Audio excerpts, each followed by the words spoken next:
RRB, l'invité du matin.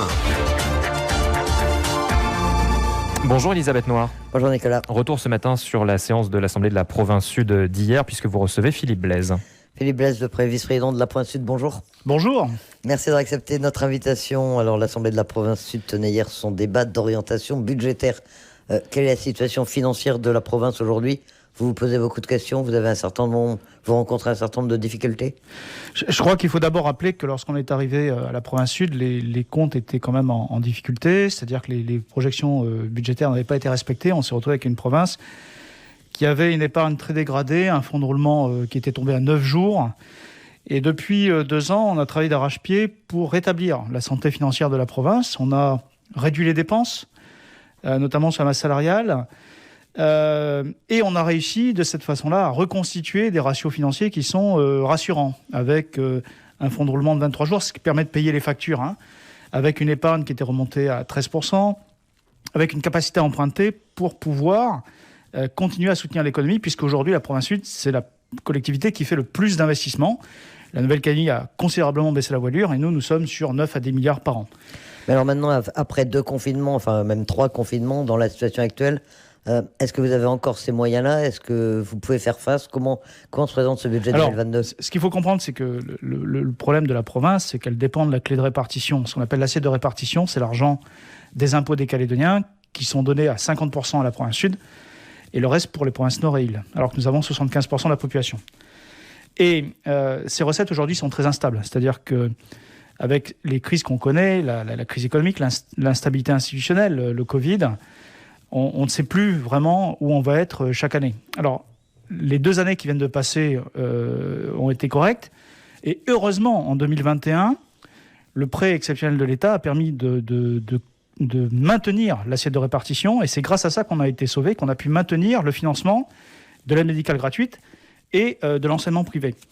Mais c'est vrai qu'on ne sait pas comment ça va se passer en 2022 et qu'on se repose les questions qu'on s'était posées en 2021. Est-ce qu'on est capable de payer, nous, l'aide médicale gratuite et l'enseignement privé ? Parce que la province, malheureusement, sont des dépenses obligatoires qu'elle a, mais elle n'a pas les recettes en face. Donc nous reposons sur la table ce débat.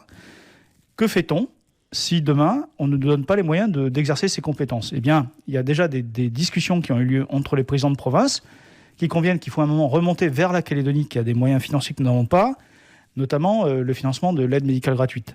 C'est toute la question qui va se poser en 2022. Effectivement, le débat n'est pas forcément neuf, mais est-ce que le gouvernement est prêt à prendre le relais, notamment dans ce domaine de l'aide médicale ? Parce que sinon, ça créerait un vrai problème, quoi. Les discussions ont été mises en suspens parce que vous savez que le gouvernement est tombé, et on a mis du temps à trouver un nouveau président du gouvernement. On n'a pas eu l'occasion de vraiment se revoir pour en parler. Je pense qu'il a eu la tête dans le guidon avec la crise du Covid. On n'est pas d'accord sur sa gestion financière, je tiens à le dire. Autant on est solidaire sur la gestion de la crise sanitaire, autant on voit qu'on n'a pas du tout la même approche sur la crise financière. Il va falloir qu'on en discute avec eux. Vous parliez de la clé de répartition. Là aussi, ça fait des années et des années qu'on en parle. Est-ce que vous pensez qu'une évolution est possible ? À quelle échéance ? Ou est-ce qu'il va falloir attendre une éventuelle sortie de l'accord de Nouméa, un nouveau statut, pour arriver à quelque chose concernant cette clé de répartition ? Théoriquement, dans la loi organique, on peut la modifier au 3/5e, mais il n'y a pas de majorité pour le faire. Je crois que c'est l'article 180, sauf erreur de ma part. Donc évidemment, il va falloir en discuter à la sortie de l'accord de Nouméa, et c'est pour ça qu'il est important de sortir de l'accord de Nouméa, de le faire par le dernier référendum qui est prévu, pour pouvoir tout remettre à plat. Et cette question de l'équité dans les moyens financiers pour financer les besoins des populations, parce que c'est de ça dont il s'agit, sera pour nous une condition importante des négociations. Alors il y avait hier ce débat d'orientation budgétaire. Autre gros dossier tout de même, la création à Néméara du premier établissement pour les mineurs délinquants. L'ouverture est prévue en mai 2022. Comment ça a fonctionné, ce genre de centre ? Là aussi, ça fait longtemps qu'on en parle. Oui, c'est un projet qui est porté par la présidente, Sonia Baquès, qui vous savez, quand on a fait campagne et qu'après on a été élu en 2019, on a toujours demandé qu'il y ait un centre pour s'occuper des jeunes en perdition. Et donc là, c'est une opération qui va permettre d'avoir des stages de rupture pour des jeunes qui sont en difficulté. Ils vont pouvoir se retrouver, ils vont pouvoir être accompagnés par des formateurs. Et ça leur permettra de repartir du bon pied. L'idée, c'est de commencer par 6 la première année, puis de monter à 12. Alors, ce sont des choses qui coûtent un peu d'argent. mais on en a besoin parce qu'il faut, pour traiter ces jeunes et éviter qu'ils tombent dans la délinquance dure, il faut qu'ils soient encadrés par des personnels de qualité. Alors, dans un tout autre domaine, à l'ordre du jour également, la modification du code de l'environnement de la province sud. Là, vous aviez lancé une consultation à des administrés, vous vouliez un peu avoir l'avis des uns et des autres. On en est où maintenant? Quelles sont les modifications envisagées? Quand est-ce que les choses vont être décidées? Ça y est, ça a été voté. Il y a des choses qui vont passer au bureau de l'Assemblée de province sud. C'est le cas des requins. Vaste débat. Et puis, il y a des choses qui sont passées en Assemblée de province sud hier, notamment... Enfin, il y a tout un tas de sujets, parce que le Code de l'environnement, le modifier, c'est quelque chose de très lourd.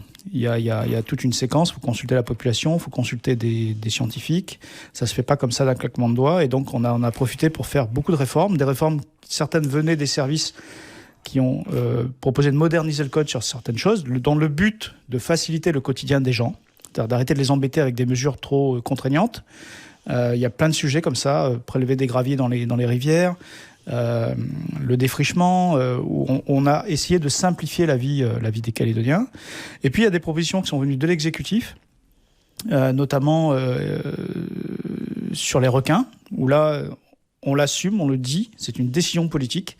Parce de retirer les requins tigres et les requins bulldogs de la liste des espèces protégées. Oui, alors, c'est bien sûr, il faut être clair, il y a une opposition du monde environnemental, mais nous, notre responsabilité, c'est de protéger les gens. Et on constate qu'avant 2013, il y avait très très peu d'attaques de requins, et à partir du moment où on a protégé les requins et qu'ils se sont mis à pulluler, on a eu une quantité d'attaques mortelles récemment, et donc nous ne souhaitons plus que cela arrive, parce que les Calédoniens doivent pouvoir se baigner en toute tranquillité. La Calédonie doit rester une destination touristique, c'est important pour notre économie.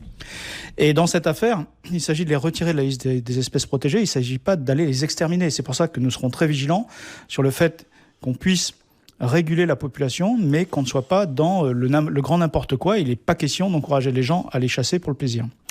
Philippe, je voudrais également vous entendre sur quelques sujets politiques. Il y a eu la visite du ministre des Outre-mer qui vient de se terminer. Qu'est-ce que vous en retenez? Essentiellement la date du référendum, ce qu'il a pu dire sur la crise sanitaire. Ça a été juste quoi, si vous me permettez, parce que la chasse aux roussettes, c'est important quand même pour les Calédoniens, donc je termine là-dessus. On ne parle pas que des requins, on va parler des roussettes. Voilà, il y a aussi des roussettes, donc il y a eu beaucoup de débats là-dessus. Oui. De débats là-dessus. Moi, je l'avais dit, qu'on était prêt à revoir notre copie. Et en fait, on est allé sur le terrain, on a fait beaucoup de réunions. J'en ai animé une partie, la présidente une autre. On est allé à l'île des Pins, on est allé à Thio, à Bourail, on est allé à Tontouta, on est allé à La Foix. On a bien écouté les gens. Et donc, au final, il n'y aura pas de modification sur les périodes de chasse. Il n'y aura pas de carnet avec des bagues.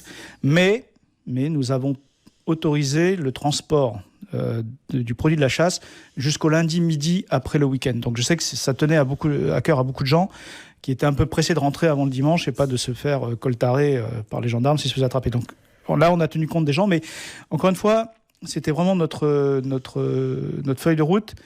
On fait des propositions, ce sont des matières complexes, et on écoute les gens et on met en œuvre ce qui est l'équilibre proposé par les Calédoniens. Voilà donc pour ces solutions trouvées dans la modification du Code de l'environnement.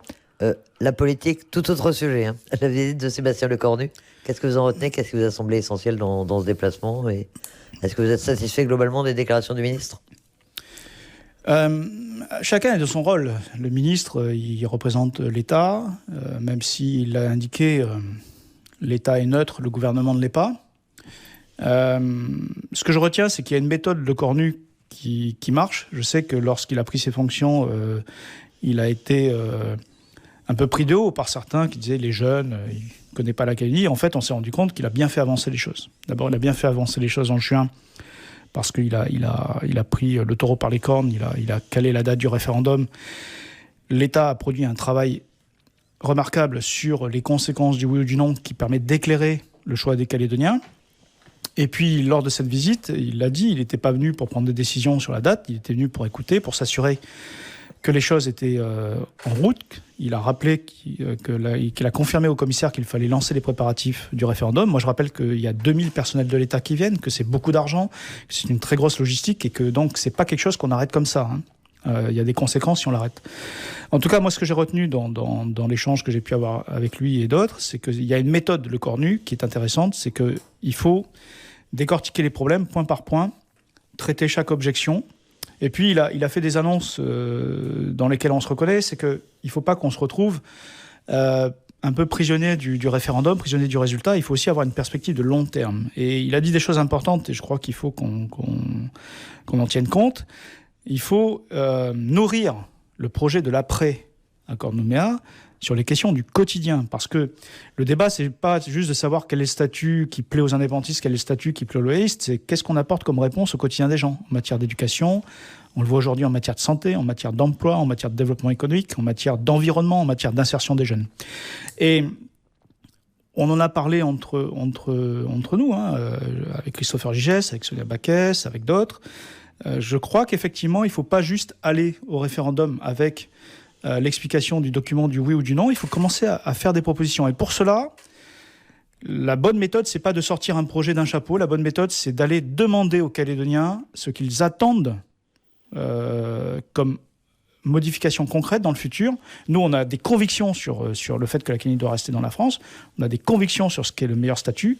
Mais il faut rentrer dans les détails les plus précis, notamment pour savoir comment on supprime ce millefeuille administratif qui aujourd'hui coûte très cher, produit de l'inefficacité entre les provinces et le gouvernement. Où est-ce qu'on va mettre la jauge entre ce qui doit revenir aux provinces, vous savez que c'est ce qu'on défend, c'est-à-dire plus de pouvoir aux provinces, tout en laissant au gouvernement les fonctions essentielles, qui sont des fonctions qu'on ne peut pas répartir entre les provinces. Et moi, je crois qu'il est temps aujourd'hui de lancer une forme de grande consultation des Calédoniens, en allant voir toutes les couches de la société, en allant voir les gens en brousse, les jeunes, les gens des îles, les gens dans les tribus, le monde économique. Mais ça, ce sera après le référendum. Non, je pense que ça doit commencer maintenant et que ça doit se poursuivre après le référendum parce que le dialogue, il n'a pas de date de péremption, il n'a pas de date de début, il n'a pas de date de fin. Ça doit être une méthode permanente. Un référendum fixé au 12 décembre, le ministre a dit que ce serait maintenu, sauf si la situation sanitaire était complètement hors contrôle. On sait que le bureau politique du FNKS appelle à la non-participation. C'était un peu dans les tuyaux depuis quelques jours. Il semble donc que le bureau politique appelle à la non-participation au travers d'un communiqué qui a été publié dans la soirée ou dans la nuit. Qu'est-ce que vous pensez de cette attitude ? Ça vous étonne pas ? Ça m'étonne un peu, et ça m'étonne pas en même temps. Alors, d'abord, je voudrais rappeler aux gens que malgré toutes les difficultés qui sont liées aux polémiques sur le vaccin, avec les anti-vax, la Calédonie avance sur la vaccination, qu'aujourd'hui on a quand même des perspectives qui sont rassurantes sur le taux d'incidence. On voit qu'il y a un tassement du nombre de morts, même si ça reste un drame avec ces presque 250 victimes et toutes ces familles endeuillées. Mais en tout cas, les choses vont dans le sens qu'on voit également dans d'autres pays. C'est-à-dire qu'on va arriver à un moment à avoir 70-80% de vaccinés et on va sortir de la flambée épidémique. Donc on est plutôt optimiste sur le fait que le référendum puisse se tenir le 12 décembre dans des conditions de relative sécurité sanitaire, à condition que chacun fasse son devoir, que chacun respecte les gestes barrières et soit exemplaire. Et je tiens là-dessus à fustiger ceux qui organisent des manifestations parce qu'ils encouragent la flambée épidémique. Ce n'est pas responsable. Donc aujourd'hui, les moyens ont été mis et la province d'ailleurs a été très active. Sonia Backès a dès le début lancé un programme de vaccination très important à Kowekara, dans les centres médico-sociaux. Donc on est très fiers de ce travail, des équipes qui n'ont pas ménagé leur temps. Après, effectivement, nous, on considère que les conditions sont réunies d'un point de vue sanitaire. Et comme je disais, on ne peut pas arrêter le référendum comme ça sur un caprice. Excusez-moi d'utiliser le terme, mais c'est un peu le sentiment qu'on a. Alors, ce communiqué du FNKS, effectivement, qui est arrivé hier, qui dit on n'a plus envie d'aller au référendum, il nous interpelle. Parce qu'en fait, je veux vous dire la réalité. Le problème, c'est que le FNKS, aujourd'hui, a des problèmes internes. Il est très divisé.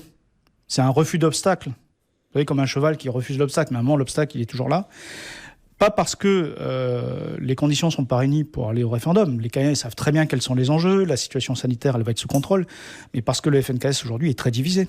Depuis qu'ils ont pris le gouvernement, on voit bien qu'il y a des tensions en interne. Elles existaient avant, on ne les voyait pas. Aujourd'hui, on les voit, elles sont sur la place publique. Des tensions qui sont des querelles de personnes, sont des querelles de pouvoir, des divisions entre le palika, les coutumiers. Mais est-ce que la Calédonie, est-ce que les Calédoniens, est-ce que l'avenir de la Calédonie doit être pris en otage de problèmes internes au FNKS ? Moi, je ne le crois pas. Et je pense que le FNKS, il joue un peu sa crédibilité dans cette affaire, parce que on peut pas, je dirais, se défausser de ses responsabilités devant l'histoire. Et donc le référendum le 12 décembre, vous pensez que la date doit être maintenue en tout cas et que le maximum de Calédoniens y participent. Je pense que le ministre a eu des propos très clairs. Il a dit, si effectivement il y a une flambée épidémique, on ne peut pas tenir le référendum. Mais cette condition posée, il a dit, il faut maintenant reprendre la campagne. Et j'ai donné instruction au commissaire de continuer les préparatifs. Et d'ailleurs, on voit que les renforts de gendarmerie arrivent. On voit que la logistique se met en place. Donc aujourd'hui, sauf événement grave, exceptionnel, le référendum doit se tenir le 12 décembre. Alors reste à savoir ce que va faire le FNKS, mais comme je l'ai indiqué, on voit qu'en fait, c'est plus des problèmes internes, que ce ne sont pas des raisons sérieuses derrière cela. Et ce n'est pas bien de faire bégayer l'histoire, c'est pas bien de faire perdre du temps aux Canadiens. Parce que, vous savez, la crise Covid, elle masque quand même une situation de fond qui est que les Canadiens n'en peuvent plus d'attendre. Ça fait maintenant trop longtemps qu'on est dans l'incertitude institutionnelle. On a besoin d'avancer, on a besoin de savoir où on va. On voit bien que l'investissement aujourd'hui s'arrête, mais l'investissement, c'est-à-dire quoi ? C'est-à-dire qu'il n'y a plus de travail, il n'y a plus de chantier, donc tout le monde en pâtit.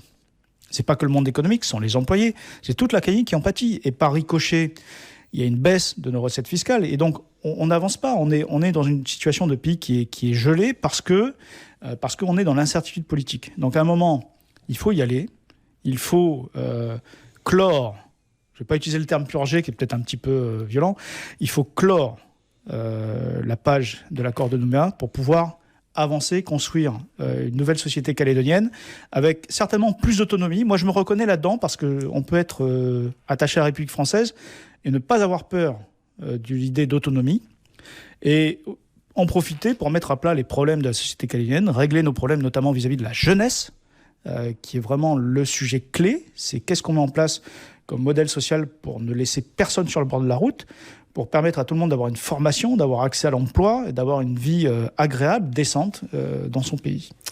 Philippe Blaise, vice-président de la Province Sud, merci d'avoir accepté notre invitation. Merci.